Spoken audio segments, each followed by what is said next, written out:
Badrun, terus ada Ray Rangkuti, dan banyak teman-teman aktivis 98 menyampaikan Amicus Curiae ini kepada Mahkamah Konstitusi. Ya, kita melihat bahwa kondisi saat ini Mahkamah Konstitusi sebuah lembaga yang hadir pasca reformasi saat ini mungkin bisa menentukan nasib bangsa ini ke depan. Bagaimana Mahkamah Konstitusi harus menjadi benteng terakhir buat pertahanan demokrasi. Karena kami lihat ada kejanggalan-kejanggalan, asas-asas yang dilanggar. Itu pertama asas luber dan prinsip-prinsip jujur dan keadilan yang menjadi concern kami untuk sampaikan sebagai sahabat Mahkamah Konstitusi. Mungkin itu yang kami hadir di sini untuk sampaikan ini, walaupun memang ini di hari-hari terakhir keputusan MK tanggal 22. Semoga ini bisa juga mempengaruhi dan juga memberikan warna lain buat Mahkamah Konstitusi ke depannya. Mungkin itu dari saya, mungkin Saudara Fauzan menambahkan. Pasca reformasi belum pernah demokrasi kita mengalami kondisi yang mencemaskan seperti sekarang.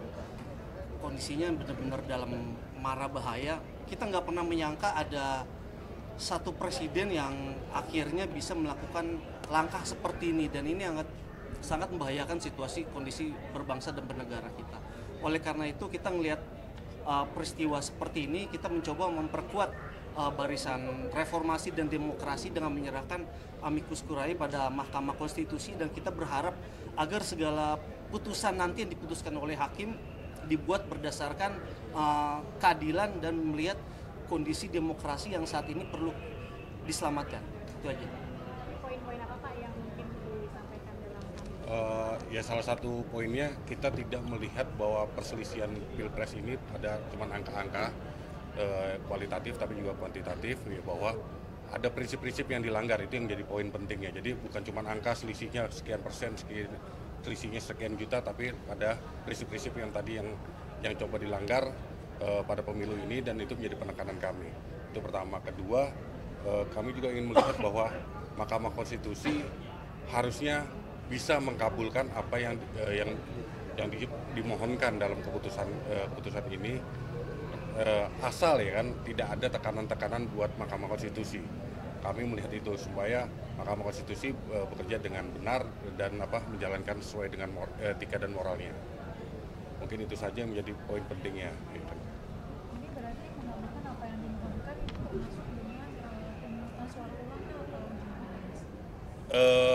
Salah satunya iya, artinya ketika itu dikabulkan pasti kan akan muncul namanya pemilihan suara ulang, mengeliminir anasir-anasir yang menjadi kesalahan, misalnya pada pengangkatan wakil presiden misalnya gitu kan. Itu menjadi hal-hal poin yang menjadi pokok yang kami sampaikan ke Mahkamah Konstitusi. Sumber masalahnya putusan MK nomor 90. Ya, kan? Itu jadi.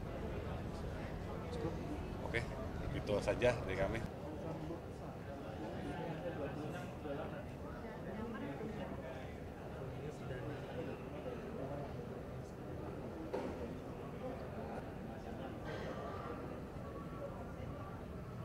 Kayaknya pada bahagia nih semua. Lama saya nggak muncul di pers ya, 5 tahun ya. Jadi gini, ini membuat ketertarikan saya pada hari ini bersama teman-teman dari Asosiasi Petani Plasma Kelapa Sawit, terus dari Serikat Pekerja BUMN, yang kebetulan saya masih jadi pimpinannya di situ. Tertarik untuk mengajukan Amicus Curiae, sahabat hakim, sahabat pengadilan, terutama kepada hakim-hakim yang paling agung di Mahkamah Konstitusi ini, terkait dengan sengketa Pilpres yang sedang disidangkan. Bahwasanya kami ini memberikan masukan kepada para 8 hakim yang agung ya, 8 kan hakimnya ya, nggak ada pamannya Gibran kan, ya, nggak ada pamannya Gibran. Nanti kalau diputus menang dibilang curang lagi, ada paman kan, ya. Dengan ini menyampaikan masukan secara dari sisi rohani moral, dan etika dalam bernegara, dalam hal mengambil keputusan sengketa perkara Pilpres 2024 sebagai pertimbangan para hakim yang terhormat. Ya. Jadi saya bacakan aja ya, kepada para 8 hakim Mahkamah Konstitusi yang terhormat, saya Arief Poyono, Ketua Dewan Pembina Asosiasi Petani Kelapa Sawit dan Ketua Umum Federasi Serikat Pekerja BUMN Bersatu, karena masih ya belum dipecat nih dari ya. Dan Arifin Nur Cahyono ini adalah Sekretaris Jenderal dari Asosiasi Petani Plasma Kelapa Sawit dan juga Ketua Umum Komite Anti Korupsi Indonesia. Bertindak sebagai warga negara Indonesia, dan di sini juga ada Ketua Harian saya Federasi Serikat Pekerja BUMN Bersatu, yaitu Mas Dwi ya, ingin menyampaikan kami bertindak secara organisasi, atas nama organisasi, juga atas nama warga negara, menyatakan sebagai sahabat hakim dari Mahkamah Konstitusi bahwa satu ya, kemenangan Prabowo Gibran dalam Pilpres 2024 adalah sah dan tidak ada kecurangan, karena kami adalah bagian-bagian dari yang mengkampanyekan Prabowo Gibran ya. Jadi bisa dibuktikan bahwa di areal perkebunan sawit antara Kalimantan, Sumatera, ya, Papua, Sulawesi, 70% up Prabowo Gibran menang. Tidak ada itu pembagian bansos, tidak ada itu intimidasi, ya, karena kami memulai dengan tenaga kami sendiri untuk memenangkan Prabowo Gibran. Begitu juga teman-teman Serikat Pekerja BUMN, di mana di Jawa kami melakukan program ya namanya Ekspedisi Jawa memenangkan Prabowo Gibran. Masa kami pegawai BUMN nerima bansos, ketawa ya, gajinya aja gede, ya kan? Ya, jadi dari mana? Dari mana? Kami tidak ada intimidasi, apalagi dari si Erick Thohir. Nggak ada Erick Thohir ikut-ikutan dalam Serikat Pekerja BUMN Bersatu, ya. Karena terbukti Pilpres berjalan lancar tanpa ada protes dari masyarakat setelah atau saat Pilpres itu berjalan. Ya, kemenangan Prabowo Gibran ini sebenarnya ya, kalau dari metafisikanya sudah kehendak leluhur Nusantara. Ya, kita yang menginginkan agar Indonesia itu dipimpin oleh presiden yang jauh lebih baik dari Jokowi untuk menyelamatkan Indonesia ya dari kehancuran sosial, politik, dan ekonomi. Para hakim MK yang terhormat pasti secara batiniah sudah merasakan bahwa Indonesia butuh seorang pemimpin, yaitu Prabowo Subianto, agar Indonesia lebih berdaulat di negerinya sendiri, tidak terjajah oleh negara asing di negerinya sendiri, secara ekonomi, secara sosial. Ya, lihat pertambangan semua dikuasai asing. Karena itu demi menjaga keseimbangan alam jagat Indonesia, agar para hakim MK kami meminta memberikan keputusan dengan menggunakan hikmat dan kebijaksanaan nantinya. Demikian kami sampaikan, yang bertanda tangan di bawah ini saya Arief Poyono dan Arifin Nur Cahyono. Demikian. Ini sudah banyak nih amikus kuria yang justru menilai TSM itu terbukti. Nggak takut kalah saing dengan amikus kuria yang sudah banyak malah berpihak ke pihak pemohon begitu. Saya sih yakin tidak akan terbukti TSM-nya. Ya, karena gini, satu, masyarakat nggak ada yang protes. Ya kan? Mana ada habis Pilpres protes. Ya kan? Itu aja. Yang kedua, ya, kami ini teman-teman petani sawit, teman-teman pekerja BUMN ini mengkampanyekan untuk kemenangan Prabowo Subianto. Contoh aja ya, kantong-kantong suara di PTPN 70% menang Prabowo Gibran, di perhutani 70%, di Telkom 70%, ya kan, di sawit-sawit swasta atau perkebunan rakyat 70% di atas menang.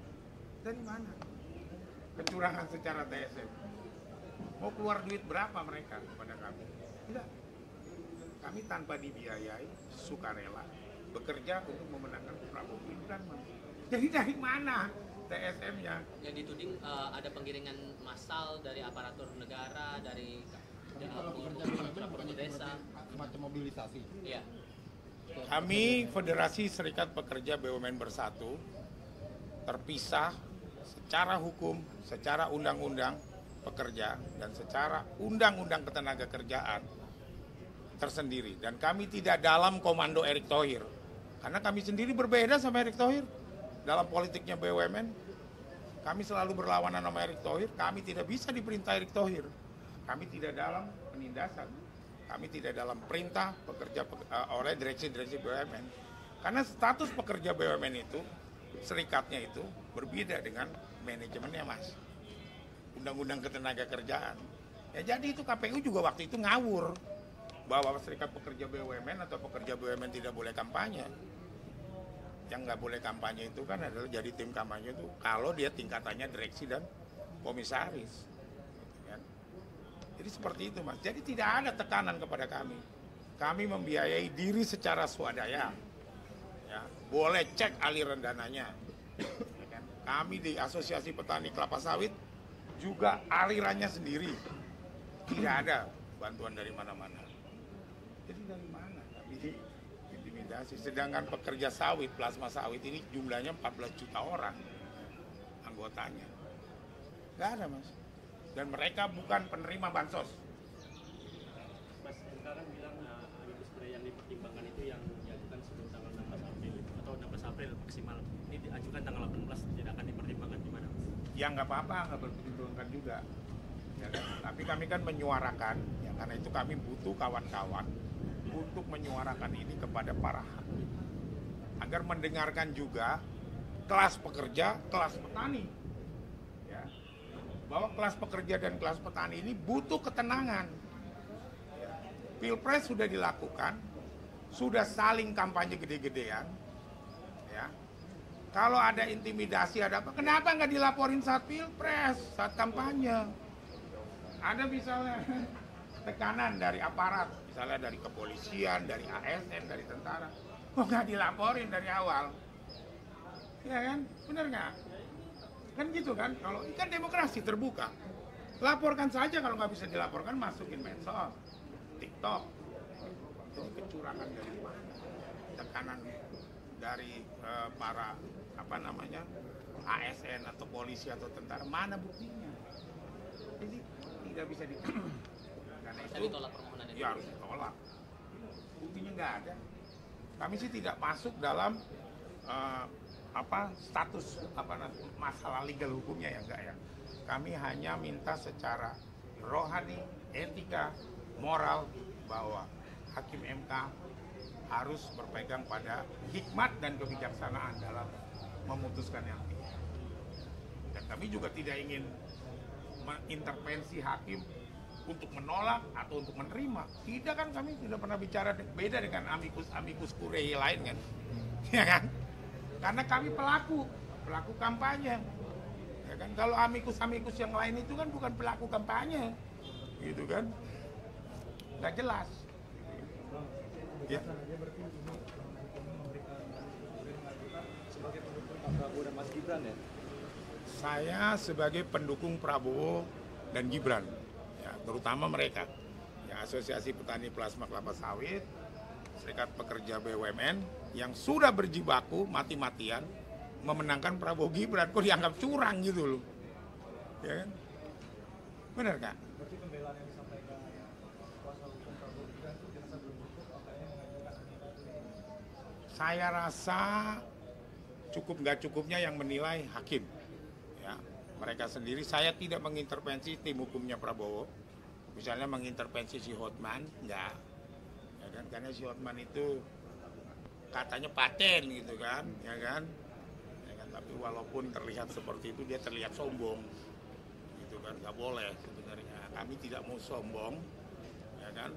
Kami tidak mau mendahului yang maha kuasa, tapi kami memberikan masukan kepada hakim MK untuk mengambil keputusan dengan hikmat dengan kebijaksanaan. Negara kita dibentuk oleh hikmat dan kebijaksanaan, makanya mengambil keputusannya dengan hikmat dan kebijaksanaan gitu loh Mas.